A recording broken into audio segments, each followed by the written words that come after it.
ओम श्री गणेशाय नमः। ओम नमो भगवते वासुदेवाय। हरे कृष्णा कृष्ण कृष्णा हरे हरे, हरे राम राम राम हरे हरे। तव्हां सभिनी हरि भक्तन खे नमस्ते। प्यारा भक्तों, ही कथा पाण गुरु कृपा सां हासिल करे रहिया आहियूं। श्री गणपति सरस्वती जो दरे ध्यान करियां थो मां भागवत महापुराण जो बयान, जंहिंमें व्यासदेव ऐं सुखदेव जी कयो आहे श्री कृष्ण लीला जो गुणगान। जय भागवतम महापुराण। प्यारा भक्तों, कल पाण श्रीमद् भागवत महापुराण साहिब जे महात्म्य जो चौथों अध्याय ॾिठो, जंहिंमें आत्मदेव नाले ब्रह्म जी कहाणी ॿुधाईनि था त उनखे औलाद न आहे ऐं हू उन लाइ ॾाढो परेशान, ॾाढो चिंता में थो रहे। त हू जंग में वियो ऐं उते हिनखे सन्यासी मिलियो। पोइ सन्यासी सां ज़िद करणु लॻो त मूंखे हरू भरू कहिड़ी बि हालत में मूंखे औलाद वठी ॾियो, औलाद ॾियो, न त मां अव्हां जे साम्हूं ई हिते पंहिंजा प्राण त्यागींदसि। त आख़िरकार आत्मदेव ब्राह्मण पंहिंजी ज़िद ते पूरो रहियो ऐं सन्यासी जे मन में करुणा भरिजी आई ऐं आत्मदेव खे हिकिड़ो फल ॾिनई ऐं चयाईं त तूं ही फल वञी पंहिंजी ज़ाल खे खारा। ईश्वर जी कृपा सां तोखे हिकु पुटु थींदो।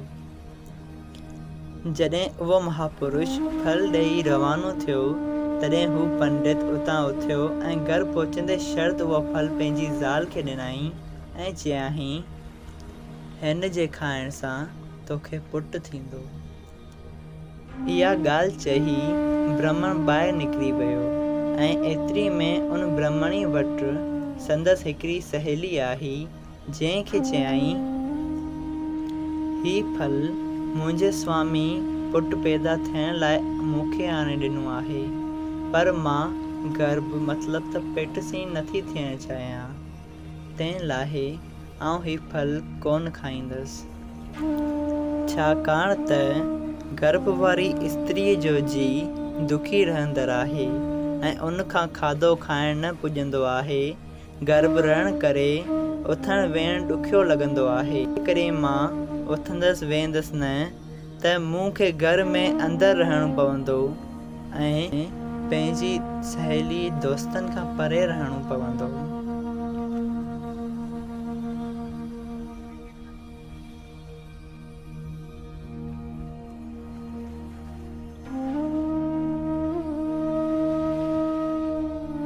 ऐं जेकॾहिं के दारेवाल अची ॻोठ ते हमिलो कनि त गर्भ जे करे आउं भॼी न सघंदसि ऐं दारेवाल मूंखे मारे छॾींदा। ऐं अहिड़ियूं घणियूं ई वजहूं ॿुधायईं त हिन करे आउं गर्भवती पेटसी नथी थियणु चाहियां। ऐं ॿारु जॾहिं पेट में हूंदो त ॾाढी तकलीफ़ थींदी आहे।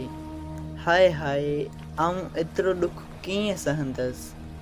ऐं जेकॾहिं ॿारु खणी सुख सां पैदा थिए तॾहिं बि उनजी पालना में मूंखे वॾो ॾुख थींदो। ॿार पालणु का आसान ॻाल्हि न आहे, छो त हू कपिड़नि ऐं हंधनि खे किन सां ख़राबु करे छॾींदो ऐं उन्हनि किननि में मुंहं खां कीअं रहियो वेंदो।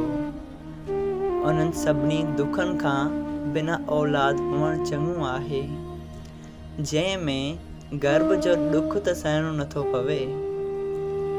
ऐं आख़िरकार फल न खाधाई ऐं पंहिंजे पति ब्राह्मण देव सां कूड़ ॻाल्हायईं त मूं फल खाई छॾियो। थोरे ई ॾींहंनि में ब्राह्मणी धुंधुली जी भेण आई ऐं हाले अहिवाल पुछणु लॻसि ऐं पुछियाईं त, ए भेण, तूं अॼुकल्ह तमामु दुखी ऐं उदास छा लाइ थी ॾिसण में अची? उनजो कहिड़ो सबबु आहे? पोइ धुंधुली जवाबु ॾिनो त मुंहिंजे पति हिकिड़ो फल पुटु थियण लाइ हिकु सन्यासी खां वठी आणे मूंखे ॾिनो हो, सो मूं गर्भ थियण जे सूरनि खां न खाधो आहे ऐं पतीअ सां कूड़ ॻाल्हायो आहे त फल खाई वेई आहियां। पर गर्भ मूं खे कोन आहे। इन ॻाल्हि जो कहिड़ो जवाबु ॾींदसि, उन सबबु करे मां उदास रहां थी। तॾहिं संदसि भेण चयो, तूं कुझु बि चिंता न कर, मूंखे गर्भ थिए सिर्फ़ु 1 महीनो गुज़रियो आहे ऐं तूं पंहिंजे मुड़ुस खे चयो त तोखे गर्भ थियो आहे। पोइ जॾहिं मूंखे पुटु थींदो तॾहिं मां उहो छोकिरो तोखे ॾेई तुंहिंजो पुटु पधिरो कंदसि, मतिलबु तुंहिंजे पुट जे रूप में तुंहिंजे पति जे साम्हूं कंदसि ऐं उनखे खीर पीआरींदसि। उन ॻाल्हि जी ख़बर तुंहिंजे पति आतमदेव खे न पवंदी ऐं जेको फल तुंहिंजे पति तोखे आणे ॾिनो आहे उहो तूं पंहिंजी गऊं खे खाराए छॾ, त ॾिसूं हिनखे पुटु थिए थो या न। इहा ॻाल्हि ॿुधी ब्रह्मणी धुंधली ॾाढो ख़ुशि थी ऐं उहो फल पंहिंजी गऊं खे खाराए छॾियईं ऐं पंहिंजी भेण खे पंहिंजे पति खां लिकाए घर में विहारे छॾियईं। आख़िरकार जॾहिं 10 महीननि खां पोइ पुटु ॼाओ त हुन पंहिंजे पति खे चवराए मोकिलियो त नींगर ॼाओ आहे। नींगर मतिलबु पुटु।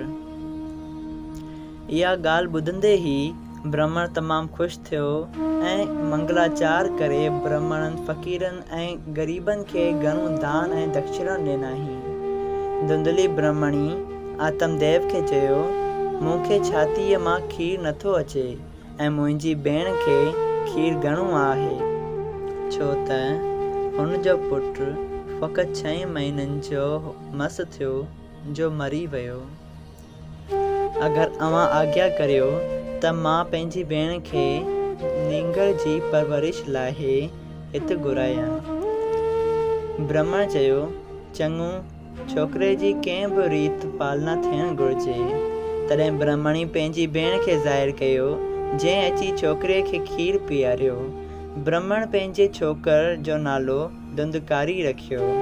जॾहिं छोकिरो 2 महीननि जो थियो तॾहिं उन गऊ बि उन फल जे प्रताप करे हिकिड़ो बालक तमामु सुहिणो सुंदर आदमीअ जी शकल वारो ॼणियो, पर उन जा कन ॿई गऊ वांगुरु हुआ, मतिलबु त गऊ वांगुरु हुआ।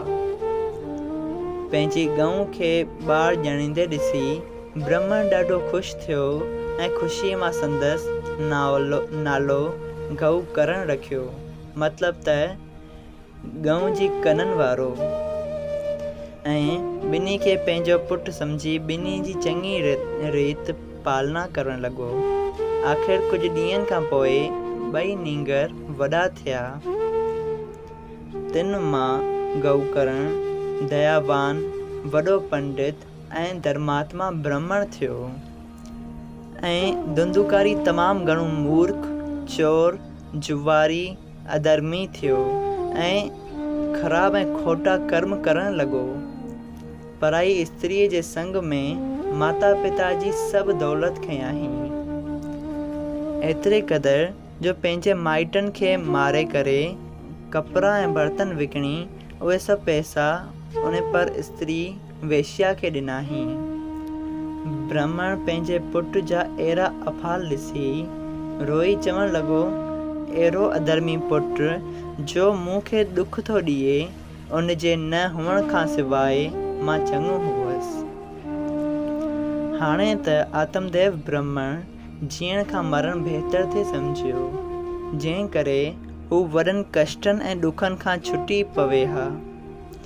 पंहिंजे पीउ जी इहा हालत ॾिसी गऊकरण पंहिंजे पीउ खे चयो त ए पिताश्री, हिन दुनिया में कंहिंखे बि ॾुख जे सिवा सुख नथो मिले ऐं हिन दुनिया में राजा प्रजा शाहूकार तोरे कंगाल जेके बि जीव आहिनि से ज़रूरु हिकु न ॿिए ॾुख में विरतियल आहिनि। हिन दुनिया में फ़क़ति उहो थो सुखी रहे जेको हिन संसार रूपी माया जो ध्यानु छॾे ईश्वर जे चरणनि में ध्यानु थो लॻाए। इन करे अव्हां अज्ञान छॾे स्त्री ऐं पुट जो मोह छॾे बन ॾांहुं वञो ऐं उते ईश्वर जो जाप जपियो त तव्हांखे सुख मिलंदो। इहो ज्ञान ॿुधी आत्मदेव तमामु ख़ुशि थियो जो 60 सालनि जी उमिरि में घर-बार छॾे संसारी माया खे छॾे वन में वञी परमेश्वर जो सुमिरण ऐं ध्यानु करणु लॻो ऐं थोरनि ई ॾींहंनि में पंहिंजो शरीर त्यागे वञी मुक्ति प्राप्त कयईं। सभई चयो जय श्री कृष्णा। प्यारा भक्तों, अगरि तव्हांखे ही कथा सुठी लॻी हुजे ऐं तव्हांखे हिन मां लाभ हासिल थियो हुजे त कृपा करे हिन कथा खे वधीक हरी भक्तनि सां शेयर करियो त उन्हनि जो बि भलो थिए ऐं तव्हांजो बि भलो थिए। जय सिया राम। राधे राधे।